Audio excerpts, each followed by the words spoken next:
personal experience, ang nagtutulak kasi dito, in fairness dito sa ating mga kapatid na police personnel,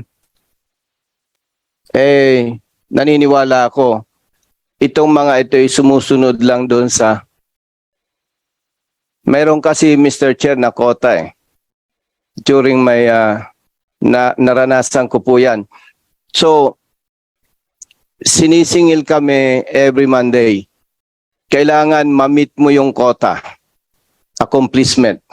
Going back, every Monday, Mr. Chair, sinisingil kami.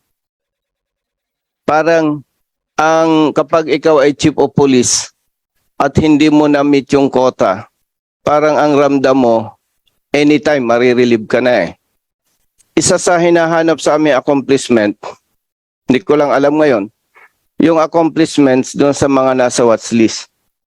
So, syempre, official tayo, may pride, may mga kasama tayo dyan, napapahiya ka.